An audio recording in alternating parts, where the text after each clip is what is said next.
Pessoal, dando continuidade, né, a última coisa que nós vimos, né, em ondas foi a parte de fenômenos ondulatórios. E agora a gente começa a observar esses fenômenos não só nas dimensões que eles vão acontecer, mas também no meio material que eles podem acontecer. Então, o primeiro fenômeno que nós vamos analisar, ele é unidimensional. Nós vimos isso em sala de aula, ele só acontece em uma dimensão, que é a dimensão de comprimento, e o meio onde esse fenômeno acontecerá é numa corda.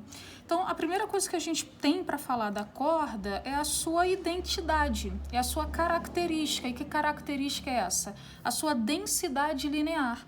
Como, por exemplo, eu estou aqui com essa corda, né, um pouco mais fina, e eu tenho aqui o exemplo desta corda, que ela é um pouco mais grossa. E como é que eu defino essa densidade linear da corda? Eu preciso de quê? Da massa da corda e eu preciso do comprimento da corda, que aqui eu chamo de L. Então, quando eu faço a razão entre a massa da corda e o comprimento dela, eu obtenho a sua densidade linear. Então, é claro, né, que cordas mais pesadas terão densidades lineares maiores do que cordinhas mais leves. Então, primeira característica, né, por onde essa onda vai passar, que é a corda e a sua densidade linear, eu represento por essa letra grega, né, que parece um U, mas é o Mi, e essa densidade linear é a razão entre a massa e o comprimento. Sistema Internacional de Unidades, eu preciso que a massa esteja em quilogramas e eu preciso que o comprimento esteja em metros. Massa em quilograma, comprimento em metros, eu vou achar a densidade linear em quilograma por metro. Pessoal, por enquanto não se preocupem em copiar nada, porque além do vídeo eu também posto a foto, e a foto pra gente ela representa o nosso quadro. Então você depois tem que copiar todas as fotos que eu posto, que ela é como se eu estivesse escrevendo em sala de aula no nosso quadro. Então, ó, passada a densidade linear, eu vou falar do que agora? Eu vou falar da velocidade com que essa onda vai se propagar na corda. E aí eu vou pegar aqui essa cordinha como exemplo. Para que um pulso de onda se propague através de uma corda, você pode imaginar, por exemplo, a corda de um violão. Eu preciso que essa corda esteja tracionada. O que significa isso? Eu preciso que a corda esteja esticada. E para que ela esteja esticada, ela precisa estar presa. Aqui, ó. Ela está presa nas duas pontinhas do meu dedo. E a partir do momento que eu estico a corda, eu aplico uma força sobre a corda. Olha esse desenho aqui. Esse Tzinho aqui que nós vimos lá no primeiro ano, que significa força de tração, é o que os meus dedos estão fazendo na corda. O que ele está fazendo? Esticando, ele está puxando a corda. Então, para que uma onda se propague na corda, a primeira coisa, ela tem que estar esticada. E para ela estar esticada, eu aplico uma força sobre ela. E que força é essa? Tração. Com que velocidade a onda se propaga na corda? Tá aqui a equação da velocidade. A velocidade de propagação na corda é a raiz quadrada da tração em função da densidade linear que nós já vimos aqui em cima. Sistema, isso daqui é de extrema importância. Para que a minha velocidade esteja em metros por segundo, eu preciso que a tração esteja em newtons, toda e qualquer força tem que ser calculada em newtons no Sistema Internacional de Unidades, e eu preciso que a densidade linear esteja em quilograma por metro, como eu já falei aqui em cima para vocês. Então, ó, identidade da corda, característica da corda é a sua densidade linear, que vai dizer o quão leve ou quão pesada essa corda é, e o pulso que eu vou gerar, que vai se propagar por essa corda, a velocidade de propagação do pulso é dada por raiz de tração dividida pela sua densidade linear. Depois disso, eu observo o seguinte. Olha essa situação aqui que eu desenhei. Eu tenho o pulso que está em preto, é o momento T igual a 1. É uma ondinha que está se propagando na corda. No momento posterior, T igual a 2, esse pulso já está aqui na frente. O que é importante observar? Ó, essa parte da corda que está em cima, em T1, Em T2, ele já vai estar para onde? Ele já vai estar para baixo, ó. Em T1 subiu e em T2 vai descer. Então, aqui eu já configuro como é a velocidade conforme esse pulso se propaga, ó. O que está em cima, no momento posterior, desce.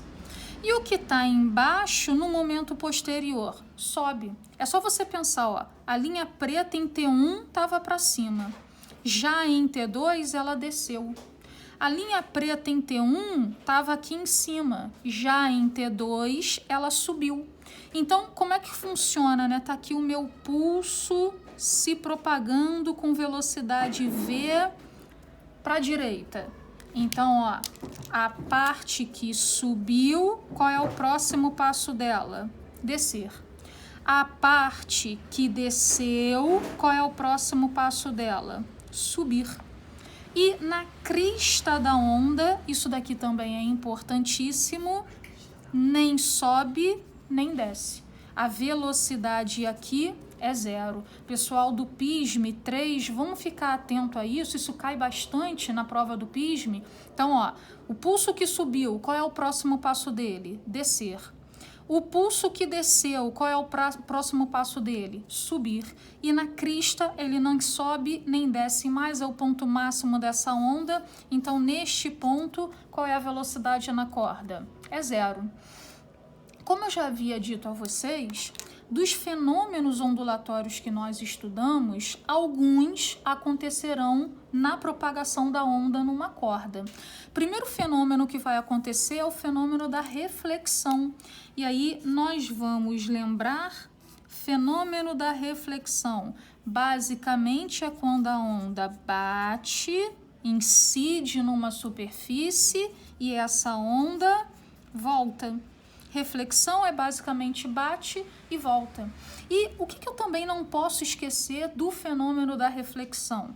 A onda que bate, ela vai com as suas características. Que características são essas? Ela vai com velocidade, ela vai com seu comprimento de onda, ela vai com a sua frequência F. Ela bate.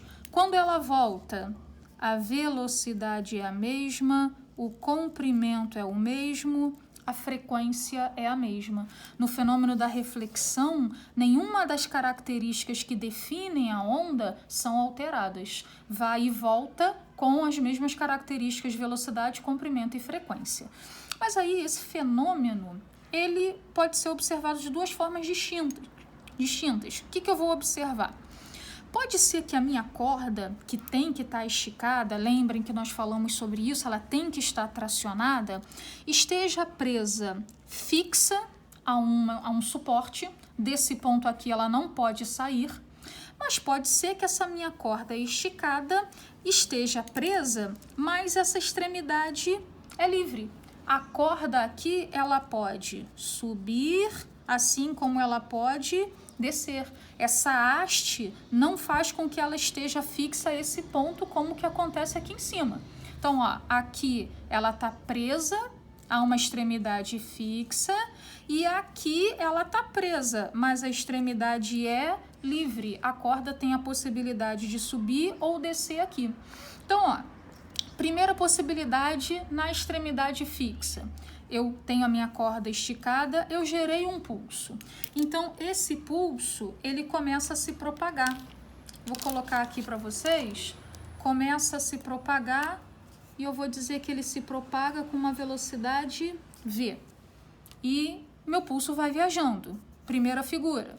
Meu pulso chegou aqui na superfície. Chega com que velocidade? V também. O que vai acontecer com esse pulso? Ele vai bater na extremidade. Qual fenômeno vai acontecer? Reflexão. Esse pulso vai voltar. Olha o meu pulso voltando. Como o fenômeno é reflexão, a velocidade não se altera. Então, ele chegou com velocidade V, ele vai voltar com velocidade V também. Mas o que eu observo? O pulso que volta sofreu uma inversão de fase. Você observa que a fase desse pulso estava para onde? Para cima. Quando ele bateu e voltou, o que aconteceu com a fase? Inverteu e foi para baixo. Já na extremidade livre, olha o que está acontecendo. Gerei meu pulso na minha corda esticada, tá aqui meu pulso viajando com velocidade V. Meu pulso, ó, próxima figura, chegou aqui na minha haste. O que vai acontecer com ele? Ele vai bater, ele vai voltar. Esse daqui é o meu pulso que está voltando. Se o fenômeno é reflexão, a velocidade não mudou, continua sendo V. O pulso que voltou, o que aconteceu com ele? Mantém a fase. Então, basicamente, no fenômeno da reflexão com cordas, o que eu vou observar? Extremidade fixa, bate e volta com inversão de fase. Extremidade livre, bate e volta, mantendo a fase. Se eu te der o exemplo do violão, o violão entra em que situação? A corda do violão está presa a uma extremidade fixa.